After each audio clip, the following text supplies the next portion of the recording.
কেন? হ্যাঁ হ্যাঁ বুঝি, আমগো কাছে ধরা দিবা না। বউ যখন আইবো বাসা ঘরটা তো ঠিকই কি কল লাগবো না, এমনি করে ফেলাইবা। আরে না, তোমার থেকে যদি না শুনে জানে আমি যাই বাসার ঘরে, তাহলে কি আমি বুঝবো?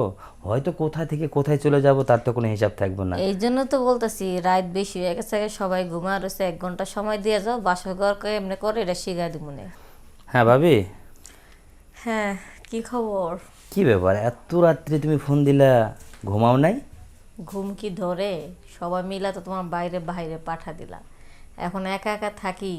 ভাবির খোঁজ খবরটা তোমরা নিবা না, উল্টা আমার নিতে হইতাছে।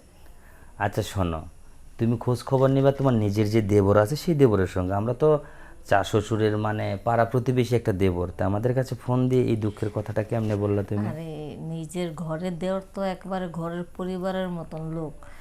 এইসব দেওরের কাছে কি অত ফ্রি হওয়া যায়? তোমরা প্রতিবেশী, তোমাদের সাথে গল্প করে যে মজাটা পাবো ঘরের লোকের সাথে এরকম মজা পাওয়া যাবে না। ও তাই? আচ্ছা যাই হোক, রাত তো অনেক হয়ে গেছে, তা কি মনে করে ফোন দিলা বউ ভাবি?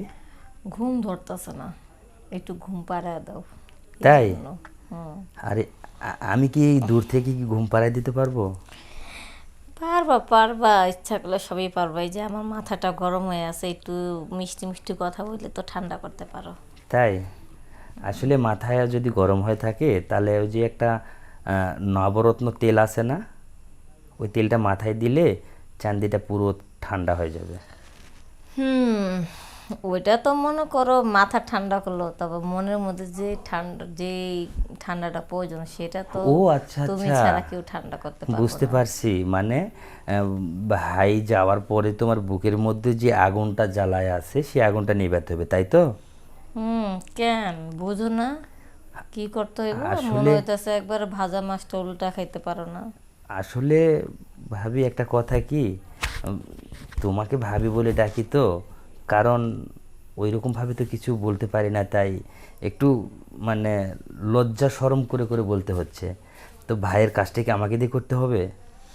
হুম, এতক্ষণে লাইনে এসো বাপু। একটা কথা আছে না, মেয়েদের বুক ফাটে তো মুখ ফুটে না। বুঝছো? এরকম কিছু দশা, মানে আমি কিছু বলতে পারতেছি না, আমার মনের কথাটাই তুমি বইলা দিলা। আমি তো বুঝতেই পারতেছি, কারণ এত রাত্রে তো একটা মেয়ে কখনো একটা ছেলেকে ফোন দিবে না।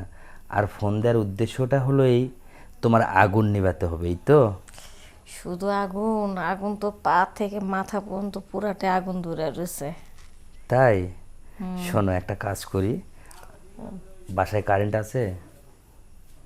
আছে তো। কারেন্ট থাকলে ফ্যান আরও তিনটা লাগাই দিয়ে আসি। পাগলামি করো না, পাগলামি করো না, ভাবির মনের কষ্টটা বুঝো না, খাও ফ্যান তিনটা আহা, লাগাই দিই। কেন পাগলামো কোথায় করলাম তুমি বলো কি তো? ফ্যানের থেকে কম নাকি? তুমি তো আইসা 1 ঘন্টা সময় দিলে তো ভাবির ঠান্ডা হয়ে যায়। হ্যাঁ, তা না হয় করব, কিন্তু আমার কাছে যে তাল পাখাটা আছে, কিন্তু পাখাটা ছেড়ে গেছে। হ্যাঁ, আর পাখার ডান্ডিটা ঠিক আছে, কিন্তু পাখাটা তো একদম ছিঁড়ে ছিঁড়ে গেছে। ওটা দিকে বাতাস করা যায়? ডান্ডি দিয়ে তো বাতাস করা যায় না, তাই না?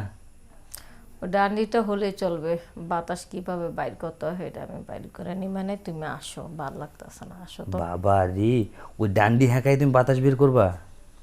করুম, তাই? চেষ্টা তো করতে হবে। আসলে ভাবি, নাই মারছে কানামা ভালো, বুঝছো? হ্যাঁ হ্যাঁ, সেটা না হয় বুঝলাম, কিন্তু ভাবি তুমি যে আসলে এমন রসিকতা, সেটা আমি আগে জানতাম না। কিন্তু উম, লাগে নিজে জানেন না, নিজে কি রসিকতা কম নাকি?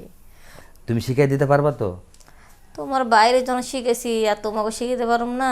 আচ্ছা তাহলে একটা কাজ করবা, কি? আমাকে শিখিয়ে দেওয়ার আগে আমার মোবাইল আগে মেসেজ দিবা, হ্যাঁ? কেমনে কেমনে কেমনে কেমনে কি করতে হবে এটা মেসেজ দিও, তারপর আমি তোমার কাছে যাবো। তাছাড়া তো আমিও তো তোমার কাছে গেলে সব ভুলে যাব। এই পাগলামি করে দি, এগুলো আবার মেসেজে লিখে দিব না। তুমি আসো, কেমনে কেমনে ধরা লাগবো, কেমনে কেমনে খাওয়া লাগবো, সব কিছু আমি শিখাই নেব। আচ্ছা, আমার ইমো নাম্বার কি তোমার কাছে নাই? আছে তো। একটা মেসেজ দিয়ে দিতে পারলেই তো পারো, তাই না?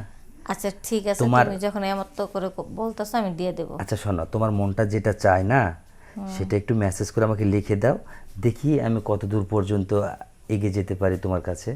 আচ্ছা ঠিক আছে, একটা মেসেজ দিবা তো? দেবো। আচ্ছা তাহলে দাও, হ্যাঁ আমি অপেক্ষায় রইলাম। আচ্ছা, ওকে, রাখি। আচ্ছা।